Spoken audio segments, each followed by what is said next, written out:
Fala pessoal, sejam bem-vindos ao podcast Cara dos Esportes pela segunda vez aqui nesse domingo. Gabriel Martins aqui com o meu amigo Vitor Buratini agora, jornalista da TV Record, passagens pelo Camisa 23 por tudo. Segundo episódio emergencial para falar da troca de 3 times que terminou com De'Aaron Fox no San Antonio Spurs, uma troca que vinha sendo especulada há alguns dias desde que saiu a notícia de que o De'Aaron Fox queria sair do Kings e queria ir para os Spurs. Essa troca foi ganhando força e se concretizou nesse domingo que teve também a maior troca da história da NBA, a ida do Luka Doncic para o Los Angeles Lakers. Tem episódio emergencial do programa falando sobre isso, vai lá e assiste aqui no YouTube, escuta no Spotify, principais aplicativos de podcast. Hoje, agora falaremos sobre essa troca de 3 times. Antes de dar um alô pro Buras, passar pelos termos da troca pro pessoal ter fresco na memória, eu separei de 2 formas. Eu separei o que cada time recebeu e o que cada time mandou, que eu acho que às vezes é difícil visualizar nessas trocas de 3 times.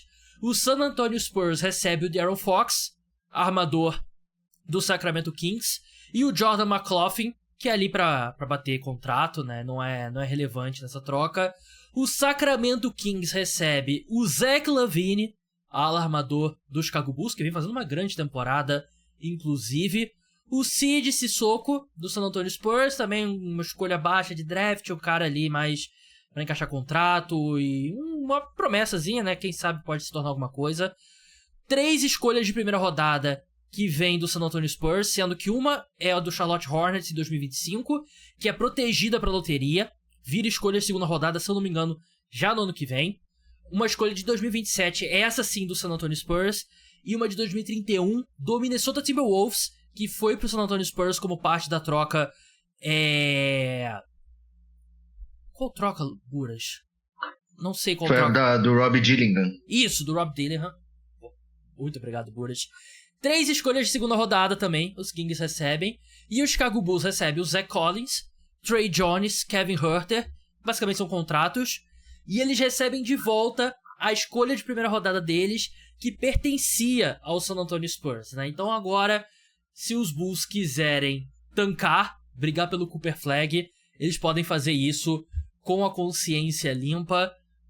Buras, muita coisa acontecendo. A gente vai passar pelo lado do Spurs, pelo lado dos Kings, pelo lado dos Bulls. Mas primeiro seja bem-vindo aqui ao podcast. Muito obrigado por ficar acordado até tarde pra gravar aqui comigo. Eu gravei podcast hoje 6 horas da manhã. Estou gravando podcast agora 11 horas da noite. Buras, vendo a troca, qual foi sua impressão inicial? Cara, vendo a troca, primeiramente muito obrigado aí por estar me recebendo. E, cara, minha primeira impressão inicial foi que meio que foi boa pra todo mundo. Pra mim tem um vencedor muito, muito claro, que na minha opinião é o San Antonio Spurs. Mas eu não vi ninguém sendo assaltado ou se dando tão mal assim, sabe? Acho que todo mundo saiu aí com alguma coisa valiosa dessa troca. E que isso é bem raro na NBA, porque ultimamente a gente tem sempre visto negócios em que a gente consegue definir sempre que tem um vencedor muito claro e um perdedor muito claro. Essa eu só vi o vencedor, assim, o grande vencedor, mas acho que todo mundo aí pode comemorar de certa forma. Eu odeio fazer isso, Buras, mas eu vou discordar de você. Não, então tudo bem. Eu acho que o San Antonio Spurs é o grande vencedor dessa troca, isso eu concordo. Isso eu concordo. Mas acho que tem um perdedor claro pra mim, é o Sacramento Kings. Eu acho essa troca muito ruim pro Sacramento Kings, porque basicamente eles recebem 3 escolhas de primeira rodada ruins, porque a do Hornets é protegida, e a escolha de 2027 dos Spurs não vai ser boa. Não vai ser boa. E a de 2031 do Timberwolves provavelmente não vai ser boa também. E você recebe o Zach LaVine, que ele tá fazendo uma temporada muito boa. Ele, de fato, é um cara que eu acho que ganhou bastante valor. Tanto que, antes da temporada, a gente achava que o Chicago Bulls precisaria pagar pra receber, pra se livrar do Zach LaVine. Agora eles basicamente recebem contratos expirantes. E acho que o Zach Collins não é aspirante, mas enfim, contratos baixos. E uma escolha de primeira rodada, né? Que eu sei que é a deles, mas é uma escolha de primeira rodada. Então eu acho que o Kings sai bem abaixo em termos da troca. Vamos começar falando do lado dos Kings, antes de falar de Wembanyama e De'Aaron Fox juntos. Antes, lembrar pro pessoal que se inscreva no canal no YouTube, siga se você estiver escutando no Spotify, deixa 5 estrelas no Spotify, deixa comentário no YouTube, é importante. Hoje foi um dos dias, acho que foi o dia mais movimentado da história do canal no YouTube, o podcast também com números espetaculares. Então, se você está escutando pela primeira vez nesse domingo, continue aí escutando cobertura da NBA o ano inteiro, cobertura da NFL o ano inteiro. Eu não gosto dessa troca do lado do Sacramento Kings, porque eu acho que você tem um cara do nível do De'Aaron Fox, um All-Star, não foi All-Star esse ano, mas em anos normais, um All-Star, e por melhor que seja o Sabonis, pra mim o Fox é o melhor jogador do Sacramento Kings. E você basicamente sai com Zach LaVine e 3 escolhas de primeira rodada, no máximo medianas. Eu acho um retorno muito ruim. Tudo bem, a gente viu o que o Luka teve de retorno pro Sacramento, pro Dallas Mavericks, né? Então meio que quebrou o mercado de trocas, mas eu acho muito pouco pelo De'Aaron Fox. Eu acho que, assim, comparando com as trocas que aconteceram antes de hoje, né? Seria uma troca péssima.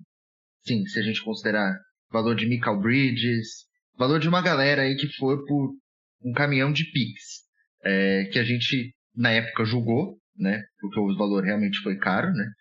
Mas analisando hoje, é o que você falou, com o que o Lucas saiu, que também pareceu muito barato, essa também, óbvio, eu acho que o Kings poderia conseguir mais coisa. Mas o Fox também é um cara que ele tá indo daqui a pouco pro último ano de contrato. A última temporada era a última, né? De fato, a última temporada era a última. Não, a última temporada era a próxima. Mas a gente sabe como é difícil, às vezes, esses mercados pequenos, nessa questão de negociar com free agents, enfim. Sacramento talvez seja um dos mercados menos atrativos de toda a NBA aí. Então acho muito que eles por problemas deles, né? Por administrarem mal a franquia. Sim. E acho que eles quiseram capitalizar em cima disso o quanto antes para não ter que resolver esse problema na próxima temporada, que aí ficaria ainda mais difícil de você obter um retorno. As escolhas não são mesmo que se espera, né? Você esperaria ter escolhas mais valiosas, né? É o que você falou. Nenhuma delas deve ser, sei lá, melhor do que 16. Acho que o melhor deve ser, sei lá, uma 16ª escolha, algo do tipo assim. Não vai ser de loteria. Eu confirmei aqui. A do Hornets, de fato, é protegida pra esse draft top 14. E no draft de 2026 vira 2 escolhas de segunda rodada. Então é uma escolha de primeira rodada fake. Isso exato. Porque não vai virar uma escolha de primeira rodada. O Zach LaVine, a gente sabe que, se eu não me engano, quando ele foi pro Bulls a primeira vez, teve uma questão que acho que ele tinha aceitado uma proposta do Kings, um negócio assim, uns anos atrás, mas aí eu acho que o Bulls igualou, um negócio assim, mas já era para ele ter jogado no Kings anteriormente, ele ficou já perto de jogar lá. A sorte é que ele tá num momento muito bom, aí essa temporada, como você falou, ele tá sendo bem eficiente na questão dos arremessos, tá com bons números. Não sei como vai ser a questão do encaixe dele, aí com o DeMar DeRozan, né? De novo. Não sei. Exato. Verdade. Não sei, assim, como é que vão montar esse time titular aí, mas eu acho que, considerando a situação que o King estava, foi o melhor que deu para tirar, assim. Eu não sei qual outra equipe pagaria o que o Spurs pagou, talvez faria um pacote melhor por ele, apesar de eu achar que ele merecia. Eu acho que também eles levaram um pouco em consideração que o Fox provavelmente também queria jogar em San Antonio, né? Acho que faltou aí, talvez, quando eu e você a gente estava discutindo essa possível troca, a gente acho que discutiu ela umas 2 vezes já no WhatsApp, né? A gente sempre imaginava que ia ter o Stephen Castle, que ele ia ou ser Devin enviado. Vassell. Exato. Eu achava que só com Devin Vassell já poderia dar negócio. Você achava que teria que ter o Stephen Castle, porque realmente o Castle é um jogador melhor e com mais potencial do que o Vassell. Mas não ter nenhum dos dois é algo que... Isso eu acho um pouco decepcionante, sabe? Porque... nem o Sohan também. Exato. Eles não conseguiram nenhum jogador do Spurs que fosse promissor. Porque acho que do Bulls não ia conseguir muita coisa também. De jogador, assim, que fosse promissor, ou que até mesmo que ajudasse agora, assim, acho que o LaVine era a melhor das opções mesmo. Mas não conseguir nenhum dos jovens do Spurs, acho que isso é o grande problema. Mas acho que tá ali no, sei lá, nota 6, na minha opinião, pro Kings. Nada demais, mas poderia ser bem melhor. Eu entendo o lado do Sacramento Kings de querer algo concreto. E o Zach LaVine, de fato, é concreto, né? Porque por mais que seja um jogador que a gente passou a off-season inteira discutindo, ele não tem mercado, o Bulls não consegue trocar ele, o Bulls vai ter que pagar pra se livrar dele. Ele tá fazendo uma temporada muito boa. Só que agora,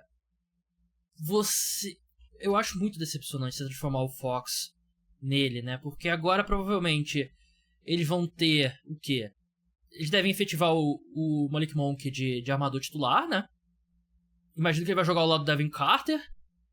E aí você vai ter Zach LaVine, DeRozan, Keegan Murray e Sabonis, né? E acho que é um time consideravelmente pior. Claro que é como você bem falou. O De'Aaron Fox basicamente botou um ultimato, né? E eu acho que é justo da parte do De'Aaron Fox. Se ele decidiu que ele vai sair, me troque por mim agora, quando você vai conseguir alguma coisa.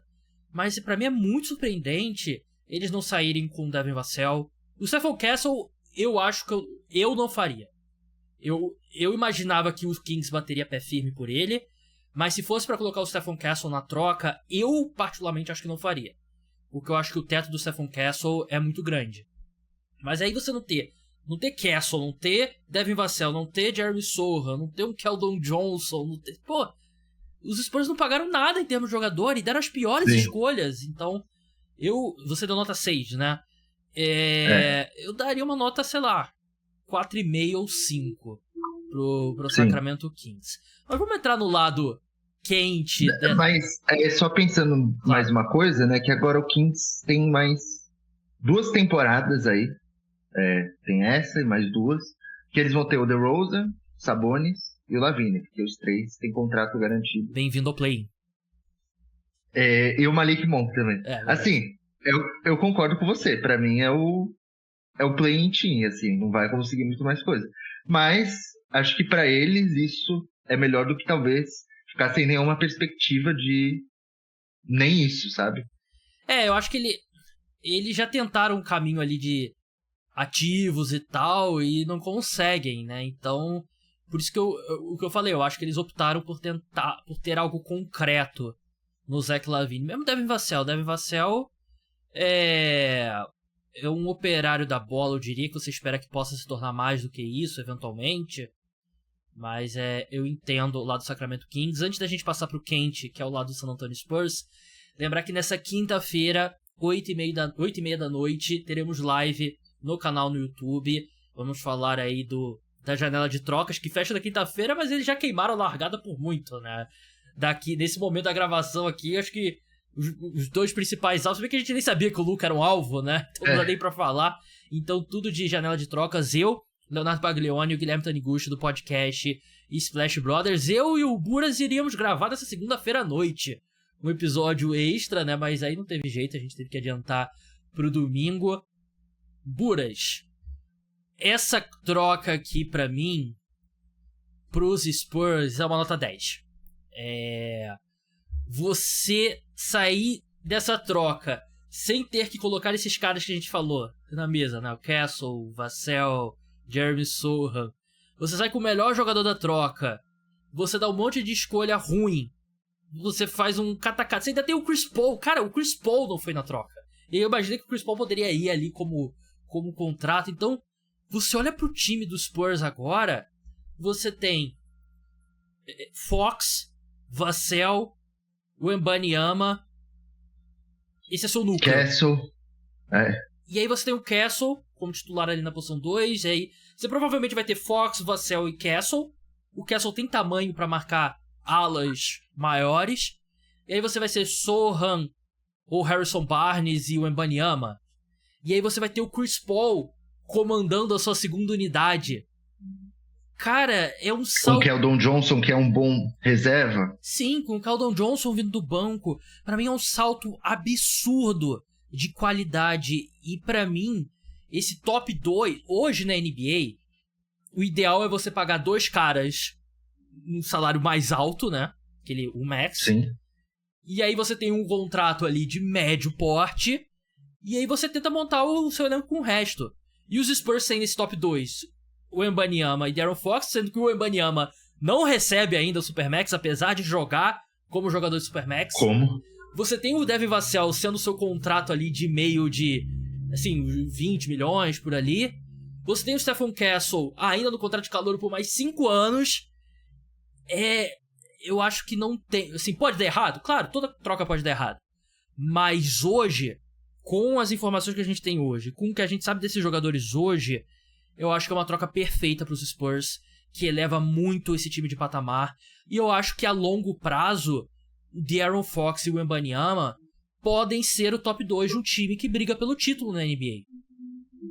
Sem dúvida, concordo plenamente. Acho que assim, o Spurs, a coisa mais valiosa que eles perderam, acho que foi a pick do Bulls.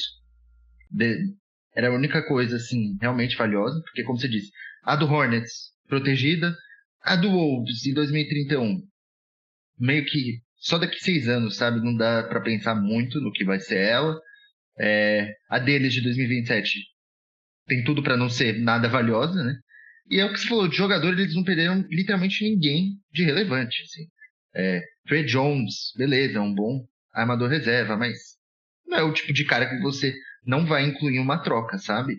Então, assim, eles agora têm um núcleo absurdo, que vai...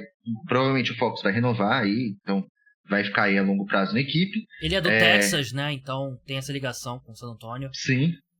Tem uma segunda unidade boa, você tem uma boa mistura ali de jogadores experientes com jovens, e você tem os jovens já entregando em um nível maior, talvez, do que você esperava, do que eles entregam nessa idade, né?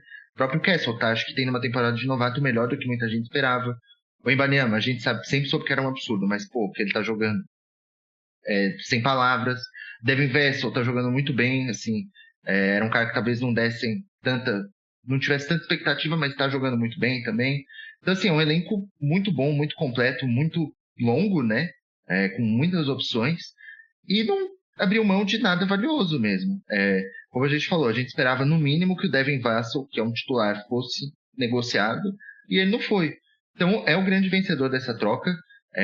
Dá um salto de patamar muito grande. Agora, pra mim, é uma equipe, sei lá, top 4 do Oeste. Com certeza, né? Eu não sei se eles vão chegar nisso já esse ano, porque tem esse período de encaixe. Sim. Eles estão na 12ª colocação nesse momento, né? Sim. O time teve...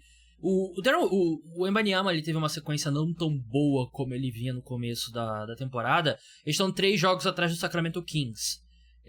Eu acho que eles chegam lá. Eles estão 46 jogos, faltam 36 jogos. Acho que no play-in eles vão. Também. No play-in eles vão chegar. E vou dizer o seguinte, se eles saem do play-in e vão pros playoffs, vamos supor que eles, sei lá, consigam uma seed 7. Aí eles vão pegar um Houston Rockets, um Memphis Grizzlies, ou quem sabe até um Denver Nuggets. Assim, contra o Denver Nuggets é difícil, mas contra o Houston Rockets e contra o Memphis Grizzlies... É bem acirrado. É muito mais equilibrado do que um 2 contra 7 normalmente. Sim. Né? E... Não é o... Cara, ter que enfrentar o Wembanyama 7 jogos não é o ideal pra ninguém. Então eu acho que vai ser um time competitivo. Eu acho que vai acabar nos playoffs. Eu acho que meu palpite seria que eles vão pro play-in e chegam nos playoffs. Aí vai depender do matchup. Mas eu acho que Thunder seria um matchup muito ruim pra eles. Denver seria um matchup muito ruim pra eles também. Acho que o próprio Clippers também eu acho que não seria interessante por conta de mais experiente e tal. Mas a longo prazo, se você pensa assim, quais times têm os melhores núcleos pra competir no médio prazo no Oeste, é o Oklahoma City Thunder, Denver Nuggets e San Antonio Spurs. E Lakers, eventualmente, né? Quando eles resolverem o que vai estar ao redor do Rockets, né? E o Rockets, é verdade. Só que o Rockets... A questão do Rockets, numa série contra o San Antonio Spurs, quem tem os 2 melhores jogadores da série? Sim. Uma série contra o Denver Nuggets, uma série contra o Oklahoma City Thunder, eles nunca vão ter o melhor jogador da série. Porque eles não têm o cara, né, no topo. Eles têm uma profundidade muito grande. Então, eu acho que é algo que pode ser um problema. Eu acho que ainda pode ser um problema pro Houston Rockets. Mas, cara, que 2 anos brilhantes pro San Antonio Spurs. E como muda tudo quando você... Cara, assim, não é que nem caiu um raio. Caiu um raio pela 3ª vez no mesmo lugar. Você tem David Robinson, Tim Duncan e Victor Wembanyama. Vai ter sorte assim, meu Deus. É um absurdo, claro. Eu torço pelos Pistons, né? Os Pistons tinham a pior campanha e perderam a loteria no ano do Wembanyama. Mas, cara, é um futuro muito brilhante mesmo. E eu concordo com o que você falou. É um time que tem tudo pra ser nos próximos anos sempre top 4 no Oeste. E o Wembanyama ainda tá no contrato de calouro. Ainda tem mais 2 anos além desse, né? Acho mínimo, que então. isso. Que aí é o 5º ano, você já pode porque renovar. Porque ele vai renovar. Mas que espetáculo pra ele. Eu tava olhando aqui o elenco, né? Darryl Fox, Stephon Castle, Devin Vassell, Harrison Barnes, Victor Wembanyama. Aí você tem no banco Chris Paul, Jeremy Sohan e o Julian Champagne. Que tá jogando muito bem. É um bom shooter. E o Keldon Johnson. Sim. Porra, é um top 8 muito legítimo. Eu falei Harrison Barnes? Tem ali Falei Harrison Barnes, né? Falou. Tem o backup ali, o pivô backup, que é o Charles Bassey, que cumpre, né? Sim. Que não faz o que precisa. Operário da bola. Inclusive o Zach Collins sempre foi muito odiado. Assim, eu nunca vi um torcedor de Spurs elogiar ele, pelo menos na minha timeline. Sim. Então eu acho que isso também é uma vitória pra eles. É impressionante. Acho que é difícil uma troca que é muito discutida, que faz muito sentido de fato acontecer, né? E aconteceu pro San Antonio Spurs. E agora, sobre o lado do Chicago Bulls, eu acho que é uma vitória pro Chicago Bulls. Porque é o que eu falei, no início da temporada, eles tentaram e não conseguiram trocar o Zach LaVine. E aí ele joga bem, recupera o valor dele, e agora os Bulls, eles têm uma... Eu imagino que a gente vai ver eventualmente o Vucevic e o Lonzo Ball trocados, e Sim. Eu acho que eles vão dar uma limpada no elenco. Se isso vai ajudar muito a longo prazo? Não, porque a gente já sabe que esse time do Chicago Bulls, o objetivo da diretoria, dos donos, é ter um time bom o suficiente para entrar no play-in, mas não bom o suficiente que você tem que pagar luxury tax, né? Então isso aí é outra discussão. Mas pro objetivo atual do Chicago Bulls, eu acho que conseguir sair do Zach LaVine sem ter que pagar e recebendo sua escolha de volta, agora eles podem trocar todo mundo com paz. E eu sei que a escolha era protegida para acho que top 4, top 8, um negócio assim, né? E se fosse abaixo do top 8, acho que iria pro San Antonio Spurs. Mas aí era o medo do Chicago Bulls ficar ali ruim, mas não ruim o suficiente, e acabar perdendo escolha e tal. Agora tinha boa chance deles perderem. Sim. E agora eles estão numa situação que eles podem tancar em paz e pular com os 2 pés na briga pelo Cooper Flag e dar mais minutos pro Matas Buzelis, por exemplo, e tal. Então eu acho que pro que o Chicago Bulls se propõe... Eu ainda acho que é decepcionante esse tipo de mentalidade na franquia que tá na 3ª maior cidade dos Estados Unidos, que deveria ter todo o dinheiro do mundo pra investir, pra estar ali batendo na porta do Second Apron. Sim, mas pro que o time tava se propondo esse ano, eu acho que é uma grande vitória. Eu também acho muito boa a troca pro Bulls, porque é o que você falou já. A gente estava discutindo aí no último ano que o Bulls teria que pagar para alguém aceitar o contrato do Zach LaVine, que realmente é muito alto. É mais de $40 milhões por temporada, né? Aí ele teve um começo de temporada melhor do que a gente esperava, e aí já começamos a imaginar que, ele valeria alguma coisa, né? E conseguir a sua própria escolha, que num draft que tem muitas opções, é um draft bem profundo, como é o desse ano, é muito importante para eles, para o futuro deles. Em questão de jogadores, eles não ganharam nada demais, né? Zach Collins já tá com 27 anos e, enfim. Eles são números numa folha de papel, esses caras. O melhorzinho desses jogadores é o Huerter, mas também já tá em péssima fase. O Huerter hipotético é muito bom, né? O Huerter de verdade. O Huerter de 2 anos atrás, ele era bem legal, assim, mas atualmente é um péssimo jogador. Então eu acho que é uma boa troca para eles. Acho que eles não conseguiriam muito mais do que isso. A gente até chegou a discutir em alguns momentos se daria para eles trocarem com o Denver Nuggets, né? Que o Nuggets enviaria Michael Porter Jr., enfim. Eu acho até que é melhor que eles tenham conseguido 3 jogadores com contratos semelhantes do que um com um contrato gigante, porque acho que fica mais fácil você mover essas peças aí de contratos menores. Então, bom negócio para eles. Não é um negócio espetacular, mas é bom. Sim, E eles têm 2 jogadores ainda que eu acho que tem valor no mercado, que é o Vucevic e o Lonzo Ball. Outro cara que recuperou muito valor, né? O Lonzo Ball, 6 meses atrás, a gente sabia se ia jogar basquete de novo, né? E eu acho que ele tem tudo pra ser um jogador útil num time competitivo, né? E o Vucevic, Sim. esse revival... Tá jogando muito. Esse revival dos pivôs, né? Acho que ajuda muito um cara do Vucevic. Hoje ele deu triplo-duplo, acho, um negócio assim. Apesar de eu particularmente não sou muito fã desse estilo de pivô a la Vucevic, Valanciunas e tal. E ele jogou muito bem, foi contra o Pistons, eu não lembro se ele teve triplo-duplo mesmo. Ele tá meio velho, né? Tá com teve 34 anos já. 20, 11, 10, mas eu acho que é um cara que pode ter valor, sim.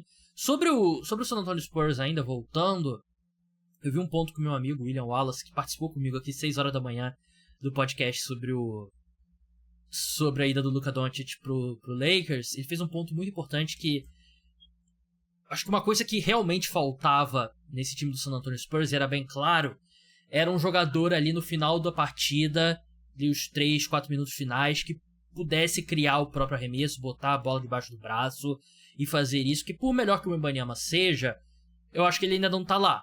E por melhor que ele seja, ele ainda é um pivô, né? Então o pivô ainda precisa que um cara bote a bola no lugar certo ali pra ele e tal. O De'Aaron Fox ganhou o prêmio de Clutch Player da última temporada. Da última ou da penúltima? Não lembro agora qual das duas. Foi a penúltima, né? Eu acho que foi. Mas ele é muito bom nesse tipo de situação. Então, eu acho pra ele ser esse criador, pra ele e pros companheiros, eu acho que é um papel que o Spurs precisava muito. E eles conseguiram um cara muito qualificado nisso. Ele foi aqui veio aqui Clutch Player em 22-23, quando ele foi All-Star também. Então, realmente isso. Ele é um cara que ele já mostrou muitas vezes que ele não é um cara que foge dos momentos aí mais difíceis, né? Já se provou de todas as formas, ele só precisava de um time melhor, eu acho, né? Porque assim, eu acho que apesar dele ter tido nas últimas temporadas uns elencos melhorzinhos no Kings, a gente sempre teve algumas ressalvas com o Sacramento por conta da forma que o elenco era montado. Tinha uma defesa sempre foi ruim nos últimos anos, mas conseguia sustentar, tem um ataque muito bom. Eu acho que no Spurs é uma equipe muito mais equilibrada, que dá para ele vislumbrar voos assim muito, muito maiores. Concordo. E um ponto também, pra gente encerrar, eu vou perguntar pro Buras ainda sobre a opinião dele sobre o Luka no Lakers. Um ponto que eu vi sendo levantado que eu achei interessante, o De'Aaron Fox e o Sabonis são canhotos. E quando você faz um pick and roll, né, ficava meio estranho, né, ficava meio torto ali, porque os dois eles pendem bastante pra mão esquerda, né. E agora você tem um canhoto fazendo um pick and roll com um destro, né, que é o caso do Wembanyama. Então acho que vai abrir mais espaço, mais caminhos ali pro De'Aaron Fox. A gente sabe que ele é espetacular chegando na cesta, né, um cara muito rápido, mas também muito técnico, né. Então ele tem tudo ali pra você chegar na cesta. O cara vai fazer 28 anos só em dezembro, fez agora, dia 20 de dezembro, fez 27. Eu amo essa troca. Era uma troca que eu achava que fazia todo sentido do mundo. É uma troca que os Spurs não hipotecaram o futuro. Ainda tem vários ativos e... tem muita escolha ainda. Sim, eu acho que é uma aposta muito razoável, muito boa. E eu acho que vai colocar o time competindo de verdade nos próximos anos na Conferência Oeste. Buras, antes da gente encerrar, você me mandou um monte de mensagens sobre a troca do Luka. E eu sinto que eu não pude te dar a atenção necessária, porque eu tava muito ocupado, tava editando vídeo, tava gravando podcast e tal, e você até botou no final, eu precisava desabafar. Então, a gente ia falar sobre isso no podcast de amanhã, né, mas como adiantamos por conta dessa troca, eu te pergunto, tendo aí, o quê? 20 horas pra processar essa troca da ida do Luka Doncic pro Dallas Mavericks, do Luka Doncic pro Lakers, do Anthony Davis pro Dallas Mavericks. O que você achou dessa troca? Continua achando o mesmo desastre do que pela manhã? Cara, eu acho que a cada momento que passa eu acho um desastre pior, assim, né? Eu não consigo ver, assim, razão para as pessoas serem defenderem minimamente o lado do Dallas Mavericks. E assim, eu entendo que existam uns argumentos aí, que eles queriam um cara defensivo e tal, eles queriam competir agora, etc, etc. Mas eu acho uma troca de merda. Muito ruim pra Dallas. Me desculpe, Dallas. O Lakers tirou a sorte grande. E assim, é o que eu te falei hoje. Eu acho essa desculpa de condicionamento físico pra questão de trocar o Luka é uma desculpa muito ruim. Porque a gente viu aí o que o Pelicans tá fazendo com o Zion, que o Pelicans ainda acredita no Zion, que não entregou, sei lá, 20% do que o Luka entregou na NBA até agora. E assim, acho que 20% ainda tô sendo bem otimista, inclusive. Então assim, você trocar um cara que tinha um potencial pra ser, sei lá, pô, tinha gente que uns anos, assim, um ano atrás, sei lá, 2 anos atrás, colocava o Luka como futuro top 10 da NBA, o que eu não acho, tipo, também nenhum absurdo achar, inclusive. Assim, pra mim é certeza que ele vai ser aí um dos melhores da história da NBA. E já tá num lugar bem alto com o que ele já fez até agora. E ele ainda tem muito a fazer. É um dos melhores então, assim, começos de carreira da história da NBA. Você vê em números, tipo... É ele e LeBron, assim, em termos de números, Sim. nos primeiros X anos da carreira. É nesse nível que o Luka tá. Então, assim, cara, pra mim não existe justificativa nenhuma. Até porque o Anthony Davis já tá com 31 anos, a gente sabe tantos problemas de lesão que ele teve. E aí você vai apostar basicamente que nessa temporada e na próxima, Anthony Davis e Kyrie Irving vão conseguir te dar o retorno, que acho que a única coisa que você pode esperar é que eles deem um título, porque depois, quando esses dois ficarem ainda mais velhos, a equipe não vai ter futuro, porque de 2027 a 2030, todas as escolhas do Mavs não estão em poder deles, né? Acho que 27 é do Hornets, 28 o Thunder tá em poder de poder fazer o swap, 2029 o Rockets, 2030 acho que é do Spurs, enfim. Uma troca péssima. Dallas tem que torcer muito para que o Kyrie e o AD consigam encaixar rápido para já conseguirem fazer uma boa campanha esse ano e para no próximo também.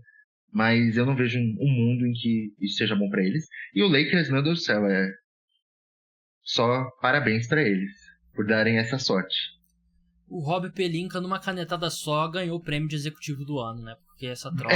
assim, deram o prêmio pra ele, né? Porque não foi nem ele que foi atrás, né?